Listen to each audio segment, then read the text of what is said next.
I like Sonic CD. It has its flaws, but I like it. Why? Let's get the introductory stuff out of the way first. After the smashing success that was Sonic the Hedgehog, Sega were unprepared to immediately leap into a sequel. So they ended up giving the sequel to two different teams. One of them went making Sonic 2, and the other game making a game that would be a Sega CD remake of sorts for Sonic 1 or 2. I'm not entirely sure, it kind of changes every time I look at this.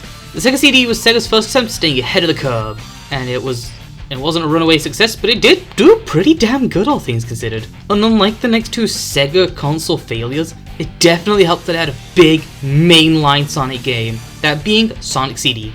While starting as some kind of a remake, Sonic CD eventually evolved into its own game, fully being able to take advantage of the CD's extra specs and Red Book audio. However, because for the longest time it was locked to the Sega CD, it was seen as the lost Sonic game, the Sonic Gem, the one you'd never get to play, and it was perfect, it was a hidden gem, it was perfection. And then it came out on PC, and then the Gems collection, and then the 2012 remake on Xbox, PlayStation, Steam, and phones. And then it got put in Sonic Origins. Yeah, this game doesn't have the same hidden gem aesthetic it once had, and because of that, a lot more people are becoming rightfully critical of the game. Critical? Is critical a word? Who fucking cares? My introduction to Sonic CD was the Xbox 360 remake of Sonic CD. This was probably the first classic Sonic game I ever actually completed, and for a while it was the only one I ever completed. Mostly because the other games were pure bullshit, and Sonic 3 and Knuckles was pretty hard to get for me. Even Sonic 3 and Sonic and Knuckles on its own, yeah, they had a ton of issues that I'd rather not get into. And, you know, for a while I would say this one was actually my favourite Sonic game. Well, the classic Sonic game. And then I grew up and tried new shit. Anyway, what's the story of the game? The story begins, well, you see, the way the story begins in Origins is different to the original, because we start with a little cutscene of Amy going through her tarot card saying her knight in shining armor will show up soon. And then we cut to the animated opening made by Studio Junior. Is that how you say that? I'm pretty sure that's how you say that. Anyway, it's just Sonic being Sonic, and yeah, this portrays Sonic really damn well. This gets across everything Sonic was meant to be. And what's he doing here? He's running up to a giant chained planet. Holy shit, Eggman, how'd you pull this one off? And then he leaps into action, rushing across the chain and ending up in the planet. Oh, as Sonic lands down, he continues through. Amy ends up following him. How the hell did she get her? And gets kidnapped by Metal Sonic, Eggman's first robotic recreation of Sonic. Running through the little planet, Sonic will either destroy the robot generators or collect the time stones and destroy Metal Sonic, saving Amy and destroying Eggman. Little Planet is now freed, yay! With Sonic running off to his next adventure, or in Origins, flying off to his next adventure. While the story is more complex than last time, it's still pretty simplistic, and yeah, that's fine. But do you remember when I said time stones? Yep, that's right, forget the fucking Chaos Emeralds, they won't save you here. The time stones help you create a good future, and another way to get a good future is to travel to the past and destroy all the robot generators. To time travel, you have to go ahead and run into a signpost and then run at max speed to time travel. Something made much easier with the drop dash now being in the game. Now, like with Sonic 1, all this does is change the end screen, except that was a lie. You can actually get a good future because in using that extra space from the Sega CD, they decided to make 4 level maps for each level of past, present, future, and good future. Why am I not seeing any of the good future? Because I got the time stones, I didn't manage to actually get all of them before finishing for a reason we can get into in a moment. Alright, so 4 level maps with 7 zones with 3 acts each would definitely get you money's worth back then. And now it's still a pretty damn good game if you're into exploring these massive levels. So for the perfect Sonic formula, for the classics anyway, you're going to need a good mix of platforming, exploration, and speed. While this game does hold itself back due to lack of consistent speed, it's still just fun. The issue is these levels start to roll off and get more and more confusing level designs where it just feels like you're pushing through it all and can't look down. Like you don't even know where you are half the time. And it's perfectly reasonable for people to not like this game. People look for specific things in Sonic games, and this is something I'm okay with. I don't mind this, it makes the levels feel so much bigger. It can make Sonic feel faster because you spend your first playthrough bouncing around the level, but then spend your second playthrough knowing where to go, so it makes you feel faster, which is something we can get into later, but who cares. Now, going zone by zone, Salad Plains here is pretty good. Sure, it's a Green Hill zone, but it's still fast and a little frantic. Also, Salad Name was its beta name.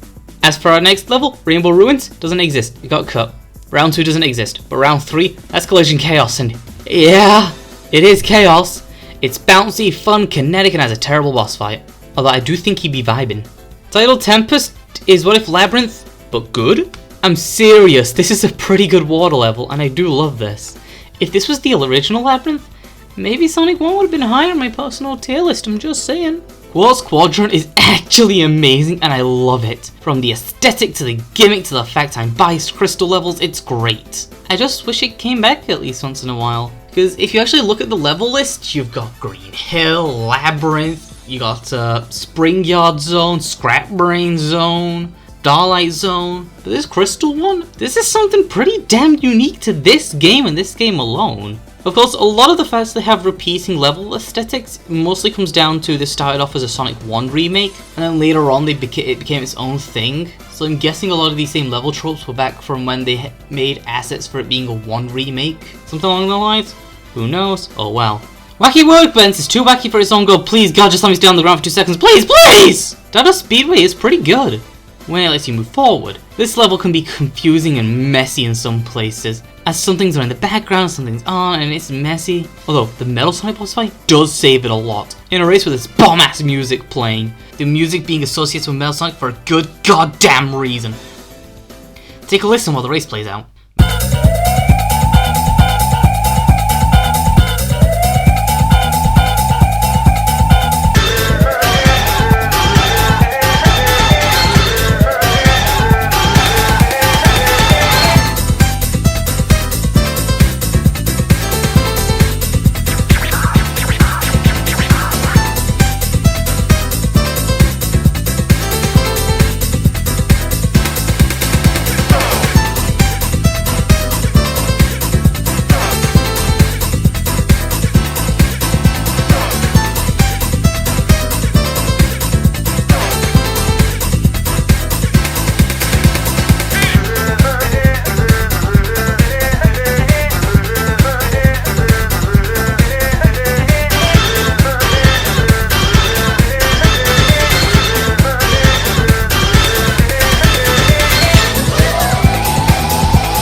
Metallic Madness. For being a final level, it feels pretty tame, all things considered. Even this boss fight is more tame than...